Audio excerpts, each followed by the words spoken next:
नमस्कार मंडळींनो, पुन्हा एकदा माझ्या नवीन मिनी ब्लॉगमध्ये आपल्या सर्वांचं स्वागत असं. तर आम्ही इलेलो सिंधुदुर्गातली पहिली जत्रा देव श्री नारायण मंदिर आवळेगावला. मंदिर खूप मस्त सजवलेला होता. आम्ही आतमध्ये मंदिरात प्रवेश केलो व मंदिराची घंटा टान करून वाजवली, अगरबत्ती पेटवले व सर्वप्रथम देव श्री लक्ष्मीनारायणाचं दर्शन घेतला व त्यानंतर गणपतीचं दर्शन घेतला व त्यानंतर देवांचं दर्शन घेतला.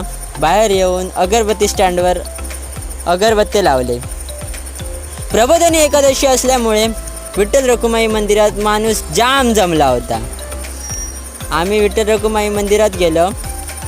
तिथे दशावतारी रंगत होते. त्यांनी आपला सामान इथे पूजेक लावलेला होता. आम्ही आतमध्ये जाऊन विठ्ठल रखुमाईचं दर्शन घेतला. बाहेर येऊन दुकानं फिरली, भारी वाटला. त्यानंतर आम्ही घरी जाऊक निघालो. भेटा नेक्स्ट ब्लॉगमध्ये. तवसा द्या काळजी.